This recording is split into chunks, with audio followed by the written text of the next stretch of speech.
Hello and welcome to Front Row Cinema Club. Today I'm going to introduce you to a British film you might not have seen before, one of my favourites, 1963's The Servant, starring Dirk Bogarde and adapted for the screen by Harold Pinter. We're getting right into it today, looking at how this strange film came to be made and how it was a product of its time.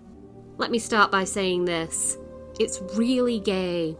Here's the basic plot. A rich, overprivileged southerner, Tony, hires a man called Barrett to be his valet.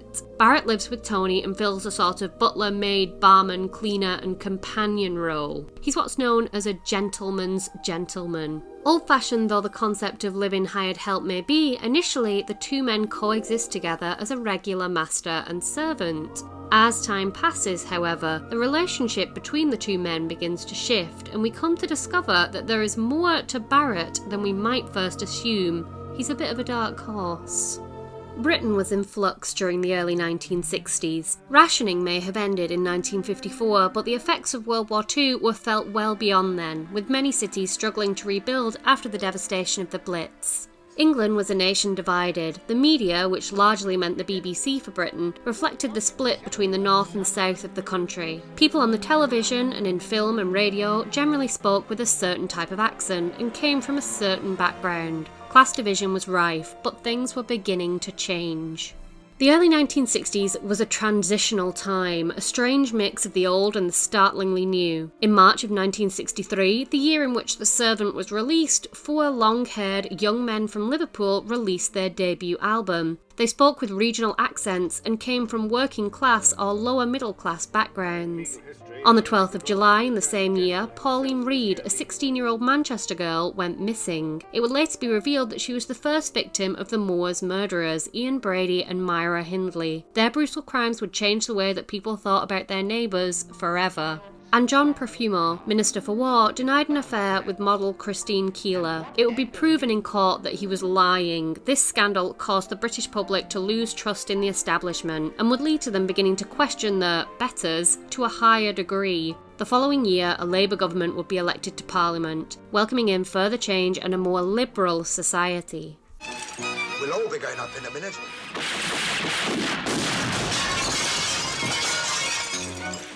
But though the 60s were swinging for London, British society was far from being wholly free and groovy. England was not yet a friendly place for gay people. Male homosexual acts were first made illegal in England during the reign of King Henry VIII.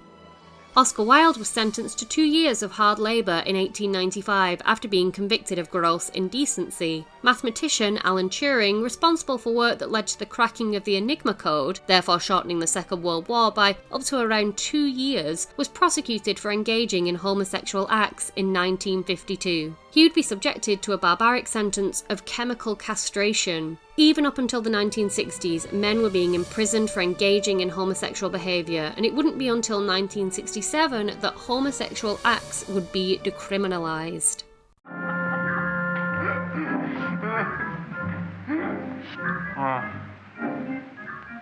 Oh, I thought I was alone. Good evening.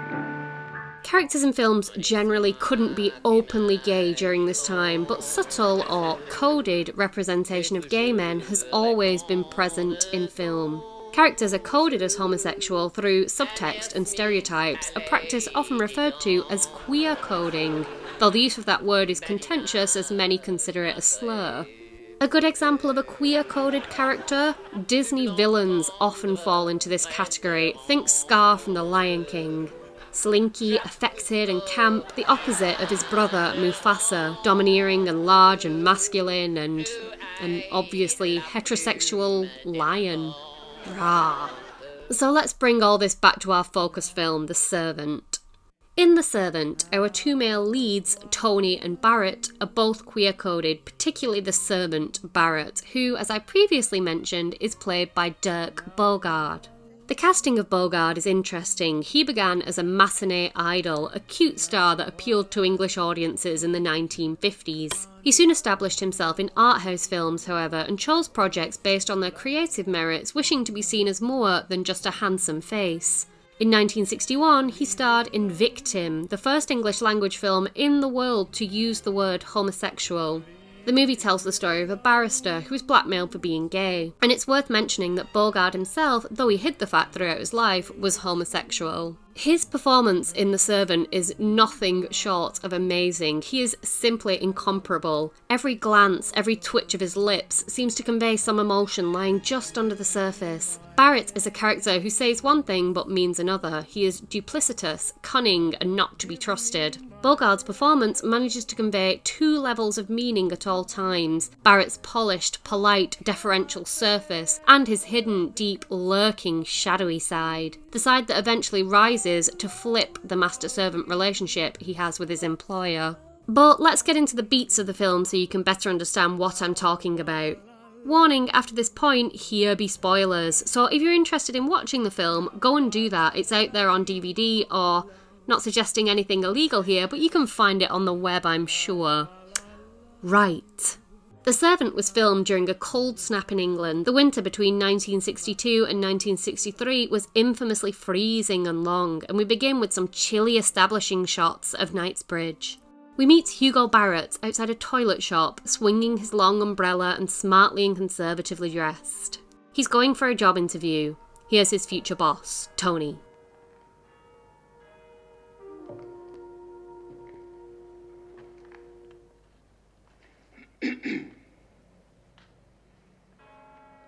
Excuse me, sir. Barrett comes in and clears his throat, speaks softly, removes his hat, refers to Tony as Sir. Tony is golden-haired and foppish, languorous and lazy. Barrett is uncomfortable sitting in his presence. He is a soft man and somewhat effeminate, his face twitchy and ill at ease. His accent is northern. Like all the best people, am I right? Can you cook? Well, it's, if I might put it this way, sir, cooking is something in which I take a great deal of pride. Any dish in particular? Well, my soufflés have always received a great deal of praise in the past, sir. The difference between these two men is stark, clearly coded. Within seconds of their first interaction, we know everything about their relative positions in society. Tony, as a member of the upper class, is so sure of his superiority and so confident about his place in the world. Later, we're introduced to Tony's girlfriend, Susan. She laughs at the idea of Tony having a servant, thinking it an absurd anachronism, something obsolete, as though Barrett's very existence is a sort of joke to her. The simple and classic's always best, miss. Is this classic? This isn't classic, it's prehistoric. She immediately takes a dislike to Barrett, threatened by his usurping presence. And Barrett makes it his mission to disturb the couple's private time. At around half an hour into the film, after we've had a good view of Tony and Barrett's domestic situation, Barrett makes his way to a phone box to call his sister, Vera. As he speaks to her, he stares at the legs of a woman outside the box. A call for you from London. Hello? Vera, Yeah. are you ready? Yeah, I'm ready. Hurry up, darling. All right, then. Tomorrow. All right, I bought something new. Mm-hmm. I'm wearing it now. Oh, I'll show it to you if you're being a good boy. I am. Get on with it. You being a good girl? What? The call has definite sexual undertones, and as he exits the box, he abuses the women waiting outside. Oh, here he is. Get out of the way. Get in. Vera comes down from Bolton to work alongside her brother in Tony's house as a maid. Tony and Susan go on a date, and Susan expresses her increasing distress over Barrett's presence. Just to point out, that's Patrick McGee in a blink and you'll miss it role as the Bishop, Front Row Cinema Club favourite actor who always seems to pop up in my videos. Anyway, back to the main story. We immediately get the sense that Vera and Barrett's sibling love isn't quite normal. Vera, played by Sarah Miles, is mini-skirted and giggly, with large, expressive eyes. Tony covers his chest when she brings him his breakfast on her first morning at work, and the sexual tension between them is obvious. But then again, so is the sexual tension between Vera and her brother. Bouncing about all over his bathroom. Why didn't you tell me to? Why didn't you? Me? I never said a thing like that to you. Still answer.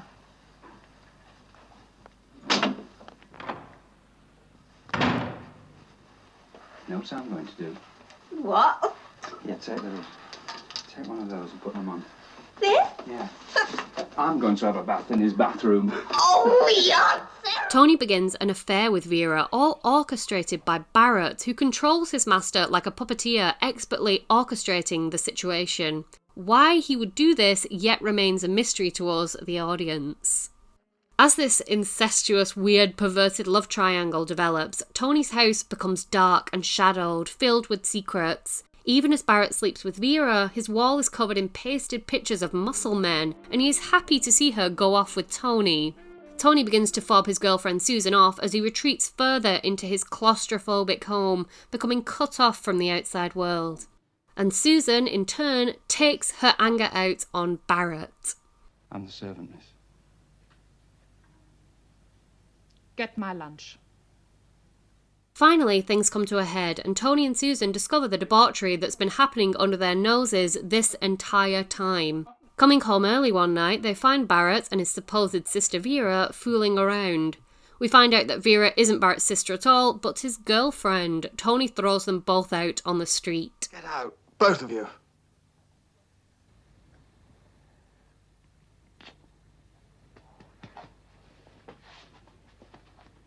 Tony and Susan are agonised by their discovery. Their servants have turned out not just to be helpful, obedient automatons, but real people with their own desires, human beings. And what's more, clever human beings who've been pulling the wool over their eyes. They've had their worldview, their sense of innate superiority, shattered.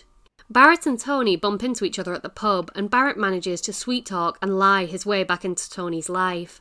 Their relationship, however, doesn't go back to the way it was before. They are transformed from master and servant into a bickering couple, with Barrett as a put-upon housewife. There's muck and filth everywhere. All your leavings all over the place without a maid, do you? I need a maid to give me a helping hand. I'm not used to working in such squalor. And what I've got on my hands, you. Can't expect to get any work done in this place at all. As soon as I get the Hoover going, you're straight up it. You're in everybody's way. Oh, why don't you leave me alone? Tony and Barrett now spend their days playing infantile games together. Oh, you filthy bastard! Right. I'm leaving. It's exactly what I want. You talk to me now. I'll leave my house alone. That's all I've done for you. Get down and clear it up.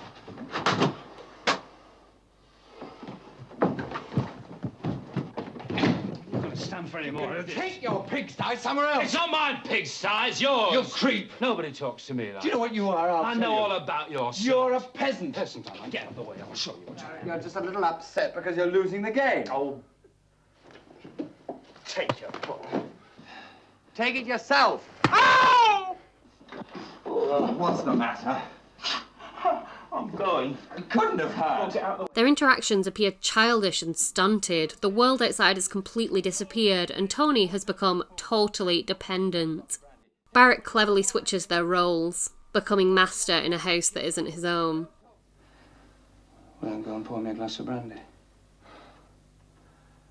Well, that's what I suggested in the first place. But don't just stand there, go and do it!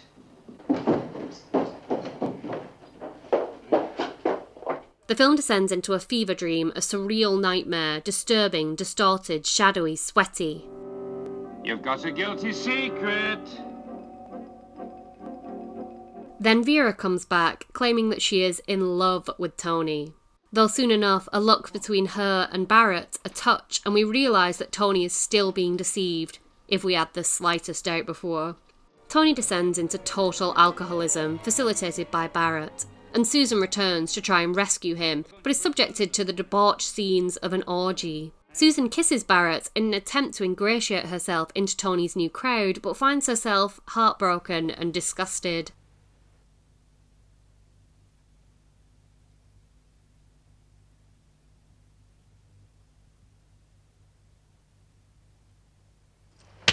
She slaps Barrett, and he seems genuinely hurt by the action. She runs away and cries in the snow. Barrett locks the door, switches off the lights, and goes to Vera, as Tony lies drunk on the floor, the grandfather clock neglected and unwound by the inattentive servants. This is Barrett's house. It has always been Barrett's house. The inmates have taken over the asylum. I love ghost stories that don't have any ghosts, and The Servant fits this category perfectly. Tony's house is a haunted house, psychologically affecting, strange and cavernous and creeping, not the safe haven it ought to be, but one that oozes intimidation and shadow. The film shows us that under the thin veneer of class difference, the haves and the have-nots, we are all people, men and women. Great battles are fought with icy glares and tense conversations, and it beautifully foreshadows the death of Britain's crumbling aristocracy, a country's bygone days. If you haven't already seen it, go and watch it. Thank you so much for watching my video on The Servant. If you enjoyed it, please like, subscribe and share. It really helps a small channel like mine. I have other film related videos on here. I do jokey reviews of terrible films, a lot about horror, lists and some Hollywood history stuff too, so please check that out. Let me know in the comments what you think about this film and about anything else you've been watching recently. I love to hear from you. Thanks so much again and see you again soon. Bye bye. Look, he may be a servant, but he's still a human being.